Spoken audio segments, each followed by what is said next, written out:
باللہ من الشیطان الرجیم بسم اللہ الرحمن الرحیم۔ دوستو، بزرگوں، عزیزوں، السلام علیکم ورحمۃ اللہ وبرکاتہ۔ جو شخص جان بوجھ کر نماز قضا کرتا ہے بلا کسی عذر، جو نماز نہیں پڑھتا، اللہ کا شکر ادا نہیں کرتا، تو گویا اس کا قدم دوزخ کی طرف جا رہا ہے۔ سورہ فاتحہ کی تفسیر میں ایک روایت نقل کی گئی ہے کہ ایک آدمی جنگل میں سفر کر رہا تھا تو ایک دن شیطان اس کے ہم سفر ہو گیا اور وہ 24 گھنٹے اس کی صحبت میں رہا۔ اس آدمی نے دانستہ بغیر کسی شرعی عذر کے 5 وقت کی نماز ادا نہ کی۔ رات کے وقت جب وہ سونے لگا تو شیطان وہاں سے بھاگ نکلا۔ اس نے شیطان کو آواز دی اور کہا کہ ہے میرے دن کے ساتھی، اب مجھے اکیلا چھوڑ کر کیوں بھاگ رہے ہو؟ اس عالمین نے جواب دیا کہ میں نے پوری زندگی میں ایک دفعہ اللہ تعالیٰ کے حکم کی نافرمانی کرتے ہوئے حضرت آدم علیہ السلام کو سجدہ نہ کیا تو مجھے مردود اقرار کر دیا گیا اور رحمت کے دروازے بند کر لیے گئے میرے لیے، اور جنت کا سزاوار اقرار، لعنت کا سزاوار اقرار دیا گیا ہے۔ آدم، تو نے تو اللہ تعالیٰ کے حکم کی 5 وقت نافرمانی کی اور نماز ادا نہ کی، تو میں ڈر رہا ہوں کہ اللہ تعالیٰ تجھ پر غضبناک ہوگا اور تجھے سخت سزا دی جائے گی۔ تیرے اس نافرمانی کی وجہ سے مجھے بھی مزید سزا کا مستحکم اقرار نہ دیا جائے۔ آپ اندازہ کر لیں کہ جو شخص شیطان نے ایک سجدہ نہیں کیا تھا تو وہ اللہ کے ہاں مردود اقرار پایا، لعنت کا مستحق ہوا۔ تو جو مسلمان نماز نہیں پڑھتا تو وہ لعنت کا مستحق نہیں ہوگا۔ اللہ نے حکم دیا ہے کہ نماز ادا کرو، نماز قائم کرو، نماز پڑھو، خود بھی پڑھو، گھر والوں کو بھی پڑھاؤ، اور اپنے گاؤں والے، محلے والے، شہر والوں کو بھی اس کا حکم دو، ان کو دعوت دو کہ آؤ بھائی نماز پڑھو۔ تو جو شخص جان بوجھ کر نماز نہیں پڑھتا، نماز کسی حال میں بھی معاف نہیں ہے، چاہے آپ کو جتنا بھی ضروری کام ہو، چاہے آپ کی موت ہوئی ہو، چاہے آپ کے گھر میں کوئی بیماری ہو، کچھ بھی ہو، چاہے آپ بھوکے ہوں، ننگے ہوں، بیمار ہوں، کچھ بھی ہو، بازو آپ کے کٹے ہوئے ہوں، کچھ بھی ہو، آپ نے نماز ہر حال میں پڑھنی ہے۔ جو نماز نہیں پڑھتا وہ اللہ کے ہاں لعنت کا مستحق ہوتا ہے۔ اللہ اور اللہ کے رسول نے اس پر لعنت فرمائی جو نماز نہیں پڑھتا۔ آپ اندازہ کر لیں تو ہم کس طرف جا رہے ہیں۔ ہم اور مسئلے تو ہم بہت بڑا چڑھا کر پیش کر رہے ہیں جن کا قیامت والے دن ہم سے پوچھا ہی نہیں جائے گا۔ قیامت والے دن نماز کا پوچھا جائے گا، بد اخلاقی کا پوچھا جائے گا، چوری کا پوچھا جائے گا، قتل کا پوچھا جائے گا، نافرمانی، والدین کی نافرمانی کا پوچھا جائے گا، بدفعلی کا پوچھا جائے گا، شراب کا پوچھا جائے گا۔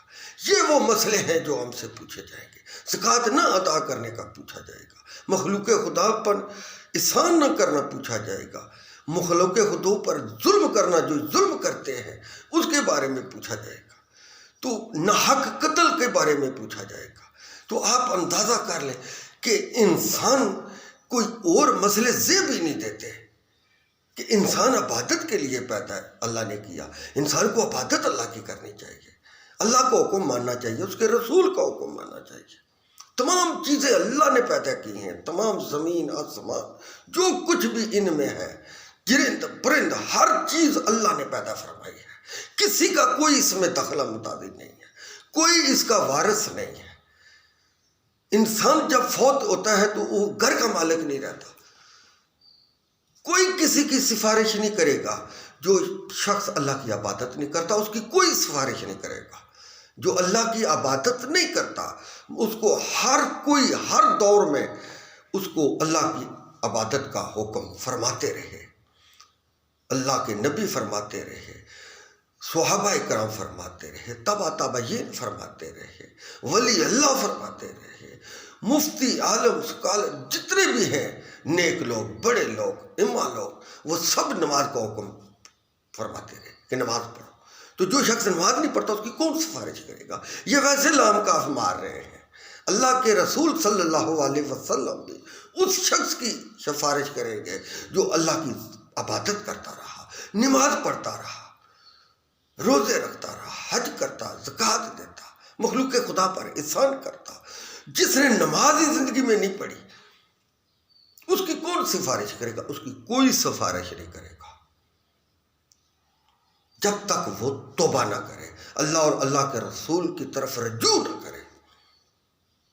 تو آپ اندازہ کر لیں کہ جتنے بھی 1,24,000 پیغمبر کم و بیش رخصت تمام نماز کا حکم فرماتے رہے، جتنے بھی صحابہ کرام گزرے ہیں تمام نماز کا حکم فرماتے رہے، تبع تابعین نماز کا حکم فرماتے رہے، ولی اللہ نماز کا حکم فرماتے رہے، نیکی کے کام بتاتے رہے۔ جو شخص نیکی کا کام نہیں کرتا، سب سے بڑا ظلم جو ہے نماز نہ پڑھنا ہے، سب سے بڑا ظلم نماز نہ پڑھنا ہے۔ یہ ہر ظلم سے زیادہ بڑا ظلم ہے۔